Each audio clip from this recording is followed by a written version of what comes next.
So good afternoon. Thanks everyone for being here.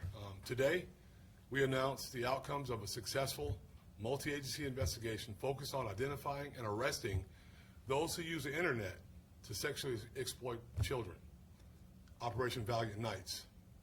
This operation resulted in the arrest of 27 men who solicited sexual contact from people whom they believed to be children. This undercover operation began on April 24, 2024, and ended on April 28, 2024. The success of this operation exemplifies the strong law enforcement partnerships with our local, state, and federal law enforcement agencies here in Northeast Florida.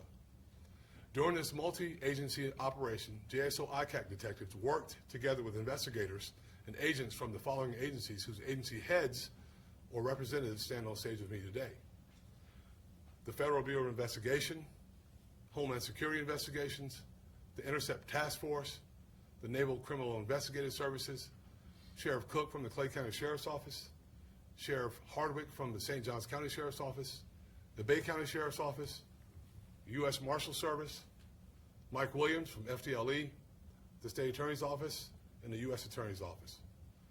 The objective of this operation was to identify and arrest suspects who solicit children to engage in sexual acts using electronic devices. Undercover detectives posing as children chatted online with these adults. These adults solicited sexual activity and committed to engaging in sex acts with purported minors at prearranged locations. Once these adults arrived at these locations to meet these minors, they were immediately arrested. 24 child predators who traveled to meet minors were arrested during this operation, and 3 additional predators were arrested after follow-up investigations were conducted. The men arrested range in age from 19 to 69 years old. As you can see from these photographs, these men run the gamut of ages, backgrounds, and races. These predators were arrested for a combination of serious felonies, including coercing sexual activity for human trafficking, which is a first-degree felony, and several others. Among the 27 individuals who were arrested in this predator sting was Kevin Pierce. Pierce was employed as a maintenance worker by the DUVAL County Public Schools at the time of his arrest. He traveled to a prearranged location with the intent of engaging in sexual conduct with a 13-year-old child. Chad Sadlowski, a respiratory therapist, traveled with the intent of engaging in sexual activity with an 8-year-old child. Let that sink in, an 8-year-old. Austin Maddox, a former Red Sox MLB player, traveled with the intent of engaging in sexual activity with a 14-year-old child. Malcolm McGee, employed by the Army National Guard as a sergeant, traveled with the intent of engaging in sexual activity with a 14-year-old child. JSO and our partners put the highest priority on the safety and security of our children.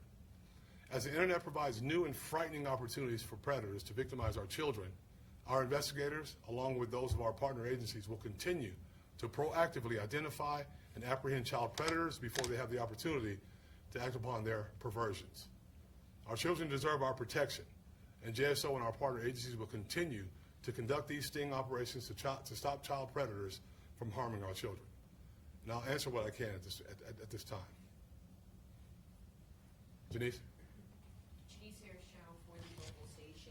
Were there any other previous offenses for any of the 27 that were arrested, and were they registered sex offenders already? Not to my knowledge, but we'll get that information. We'll double check and get that information to you. Yes, sir.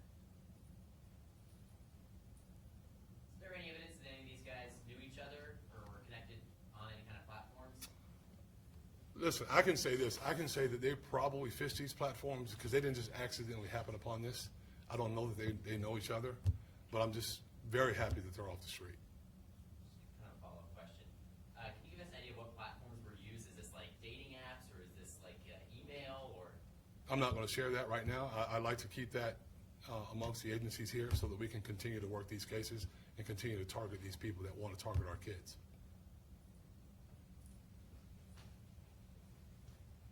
Sheriff, what's your message to parents that hear this, and how to keep their children safe when you have so many more websites and technology popping up? So my message, just pay very close attention. You know, oftentimes our busy lives, and I don't think, and parents aren't doing this or being neglectful in most cases. I think they're just being parents and busy and doing things, and our kids because of school and because of the access that we have to the internet, our kids sometimes venture off into things that they should not venture into. So it's very important for us to set as many protections on our computers and to pay attention to what our kids are doing. If you don't, sometimes these kind of things happen, and we do not want our kids being victims of these predators. Chase Harris again with Channel 4. Aside from the state charges, will there also be federal charges with the FBI being involved? I'll let the FBI SAC answer that question for us while she's here. Want to come up? Hello, good afternoon. The FBI is